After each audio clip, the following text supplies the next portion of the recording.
You're not allowed to talk, are you? The little girl whispered, eyes wide with wonder as she gazed up at the towering royal guard. Tourists bustled past Buckingham Palace, snapping photos oblivious to the quiet exchange unfolding beside the black iron gates. The guard didn't flinch, stone-faced, impeccably still. The mother, standing a few feet back, chuckled nervously.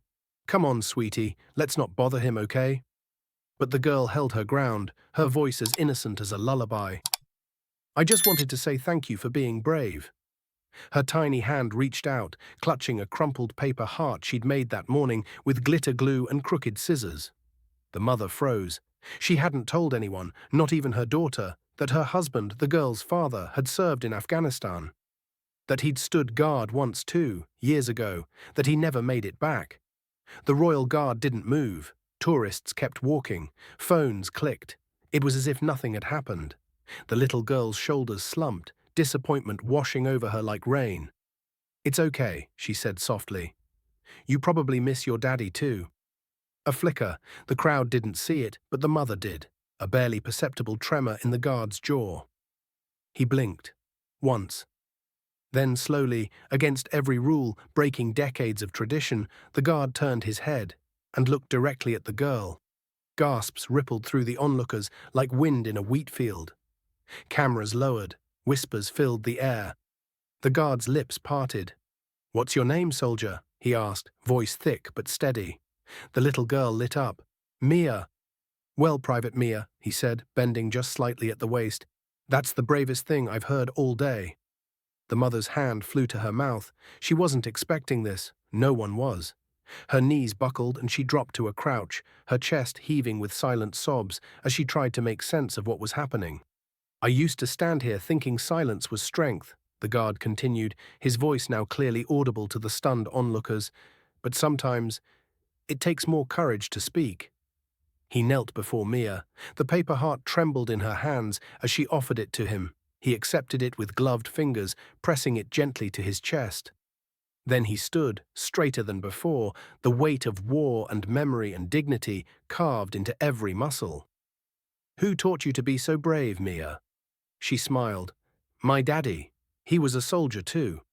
Mummy says he's watching from heaven." The guard's composure faltered for just a moment. Then, turning to the mother, he locked eyes with her. "I served with Corporal Daniels," he said. Her breath hitched. "He saved my life." And just like that, the air was punched out of her lungs. She staggered forward, tears streaming down her face, as if the past had suddenly collided with the present in the most impossible, heartbreaking way. "I didn't know anyone remembered him," she whispered. "I never forgot," he replied. He removed a medal from beneath his coat, weathered, scratched, but gleaming. "He told me if anything ever happened, to find his little girl, to tell her he was proud." He knelt again and pinned the medal gently to Mia's jacket. "Consider it official, soldier." Mia beamed, unaware of the magnitude of what had just taken place, her small fingers tracing the edges of the medal. Tourists stood in stunned silence. A few had tears in their eyes. Phones had been forgotten. Time had stopped. The mother, still trembling, pulled the guard into an embrace. Rules be damned. "Thank you," she sobbed. "Thank you for remembering." He stepped back, returned to his post, and resumed his stance, rigid, silent, unreadable. But everyone knew something had shifted, because in the heart of London, where centuries of silence and stoicism reigned, a little girl's simple question had cracked through tradition like sunlight breaking storm clouds. Later, the video would go viral, captured by a tourist who had left their phone recording by accident. The internet would explode with comments. Veterans, widows, children of war, they'd all weigh in. But no one would forget the moment the Royal Guard broke protocol for a fallen friend's daughter. Because sometimes silence isn't strength. Sometimes strength is a little girl with a paper heart and the courage to ask a question.